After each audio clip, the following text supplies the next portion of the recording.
Hi, ഞാൻ doctor Abey Abraham, AHMC medical സെന്ററിൽ chief consultant ആയിട്ട് വർക്ക് ചെയ്യുന്നു.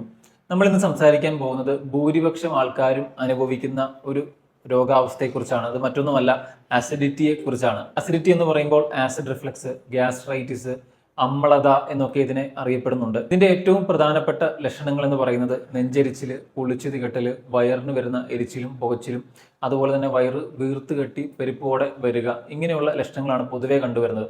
ഇത് വല്ലപ്പോഴും ആണ്ടിൽ ഒരിക്കലോ 2-3 തവണ വല്ലപ്പോഴും വന്ന് പോകുമ്പോഴല്ല നമ്മൾ ഇതിന് ഡോക്ടറിനെ കാണേണ്ടത്.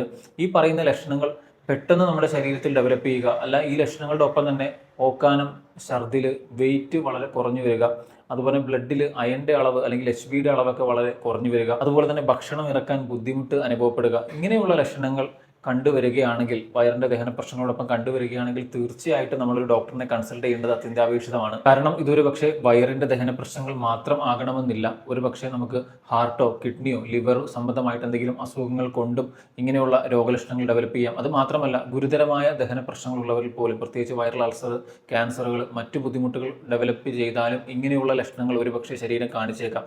അതുകൊണ്ട് തന്നെ മേൽപ്പറഞ്ഞ ലക്ഷണങ്ങളെ നമ്മൾ അവഗണിക്കാതിരിക്കുക എന്നുള്ളത് വളരെ പ്രധാനപ്പെട്ട ഒരു കാര്യമാണ്. അതുകൊണ്ട് തന്നെ ഇങ്ങനെയുള്ള രോഗലക്ഷണങ്ങളുമായി നിങ്ങൾ ഒരു ഉദര രോഗ വിദഗ്ധ ഡോക്ടറിനെ കാണാനായിട്ട് പോകുമ്പോൾ ആ ഡോക്ടർ ഒരുപക്ഷെ നിങ്ങൾക്ക് എൻഡോസ്കോപ്പിയോ കൊളോണോസ്കോപ്പിയോ അതുപോലെ തന്നെ വയറിന്റെ സ്കാനൊക്കെ എടുക്കാനായിട്ട് അഡ്വൈസ് ചെയ്തേക്കാം.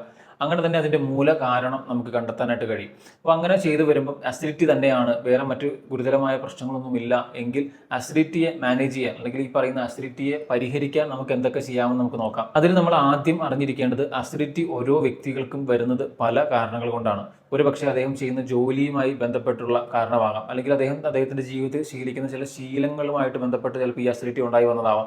അതും അല്ലെങ്കിൽ കാലങ്ങളായിട്ട് എടുക്കുന്ന മറ്റു രോഗങ്ങൾക്ക് എടുക്കുന്ന എന്തെങ്കിലും മെഡിസിൻസിന്റെ സൈഡ് എഫക്റ്റ് കൊണ്ടായിരിക്കാം ഈ അസിഡിറ്റി കൂടി ഇങ്ങനെയുള്ള ബുദ്ധിമുട്ടുകൾ അദ്ദേഹത്തിന് അനുഭവപ്പെടുന്നത്.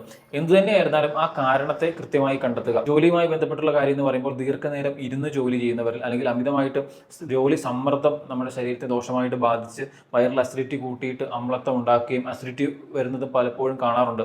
അങ്ങനെയുള്ളവർക്ക് പൊതുവേ ചെയ്യേണ്ടത് സ്ട്രെസ് മാനേജ് ചെയ്യാനുള്ള കാര്യങ്ങൾ ചെയ്യുക. ദീർഘനേരം ഇരുന്ന് ജോലി ചെയ്യുന്നത് ഒഴിവാക്കി ഒരു 3/4 മണിക്കൂർ ഇരുന്നതിന് ശേഷം ഒരു 5-10 മിനിറ്റ് ഒരു ബ്രേക്ക് എടുക്കുന്നുണ്ടെന്ന് ഉറപ്പുവരുത്തുക.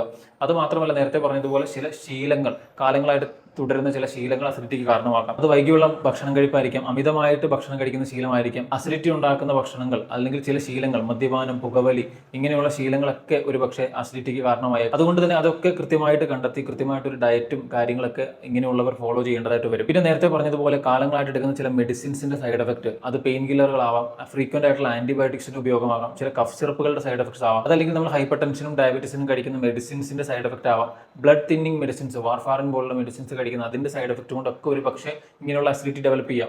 ചിലവർക്ക് ഞാൻ ഈ പറഞ്ഞ 2-3 കാരണങ്ങൾ ഒരുമിച്ച് ചില കാരണങ്ങളായിട്ട് വരാം. എന്തു തന്നെയായിരുന്നാലും അത് കൃത്യമായിട്ട് കണ്ടെത്തി ചേഞ്ച് ചെയ്യാതെ നമ്മൾ മെഡിസിൻസ് മാത്രം എടുക്കുന്നത് കൊണ്ട് ഈ പറയുന്ന അസിഡിറ്റി നമ്മളെ വിട്ടുമാറുകയില്ല. അതുകൊണ്ട് തന്നെ അസിഡിറ്റിയുടെ ഈ പറഞ്ഞ രോഗലക്ഷണങ്ങൾ കാലങ്ങളായിട്ട് നിങ്ങളെ അലട്ടുന്നുണ്ടെങ്കിൽ അതിന് പ്രധാനമായിട്ട് എന്തൊക്കെ കാരണങ്ങളാണ് നിങ്ങളുടെ ജീവിതത്തിൽ നിലനിൽക്കുന്നതെന്ന് കൃത്യമായിട്ട് പരിശോധിച്ച് അതിൽ വരുത്തേണ്ട മാറ്റങ്ങൾ വരുത്തി എന്നിട്ട് നമ്മൾ ആവശ്യമായ മെഡിസിൻസ് എടുക്കുമ്പോഴാണ് ഇങ്ങനെയുള്ള ബുദ്ധിമുട്ടുകൾ പൂർണ്ണമായിട്ട് മാറി വരുന്നത്. ഈ അസിഡിറ്റിയായിട്ട് ബന്ധപ്പെട്ടുള്ള സംശയങ്ങൾ നിങ്ങൾക്ക് താഴെ കമന്റ് ചെയ്യാവുന്നതാണ്. ഈ ഒരു വിലയേറിയ അറിവ് നിങ്ങൾക്ക് ഉപകാരപ്പെട്ടെങ്കിൽ മറ്റുള്ളവരിലേക്ക് ഷെയർ ചെയ്യാനായിട്ടും ശ്രമിക്കുക.